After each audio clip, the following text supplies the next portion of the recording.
தமிழ்நாட்டுல புதிய கற்கால பண்பாடு தொல்லியல் அகழ்வாராய்ச்சியில அடுத்த முக்கியமான ஒரு டாபிக் பாருங்க. சோ புதிய கற்கால பண்பாடு தமிழ்நாட்டுல எங்க இருந்திருக்கு அப்படின்னா வேலூர்ல இருந்திருக்கு, தர்மபுரியில இருந்திருக்கு. முக்கியமா வேலூர்ல எங்க இருந்திருக்கு அப்படின்னா பையம்பள்ளி, வெரி வெரி இம்பார்ட்டன்ட், பையம்பள்ளியில இருந்திருக்கு. தர்மபுரியில சில பகுதிகளையும் பார்த்துக்கிட்டீங்க அப்படின்னா புதிய கற்கால பண்பாடு இருந்திருக்கு.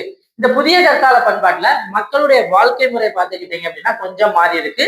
சோ போன பண்பாட்டுல வந்து அவங்க எப்படி இருந்தாங்க அப்படின்னா, அதாவது பழங்கற்கால பண்பாடு, இடைக்கற்கால பண்பாட்டுல பார்த்துக்கிட்டீங்க அப்படின்னா அவங்க கண்டஸ் அண்ட் ஹேதர்ஸா இருந்திருக்காங்க. அதாவது வேட்டையாடுபவர்கள், உணவு சேகரிப்பவர்கள். இங்க பார்த்துக்கிட்டீங்க அப்படின்னா விலங்குகள், அதாவது கால்நடைகளை வளர்ப்பவராக இருந்திருக்கிறார்கள் மற்றும் வேளாண்மை செய்திருக்கிறார்கள்.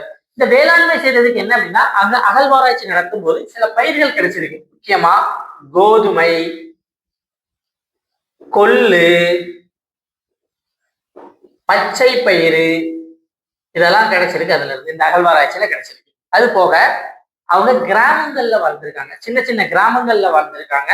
அது மட்டும் இல்லாம அந்த கிராமத்துல அந்த வீடு இருந்திருக்கு. அந்த வீட்டுல பார்த்துக்கிட்டே அப்படின்னா அந்த மேல் தளம் வந்து கூரை வேயப்பட்டு இருந்திருக்கு. இது போக அதை சுத்தி இருக்கக்கூடிய சிவர் இருக்குமா இல்லையா, அந்த சுவர் வந்து களிமண்ணால் பூசப்பட்டிருக்கு.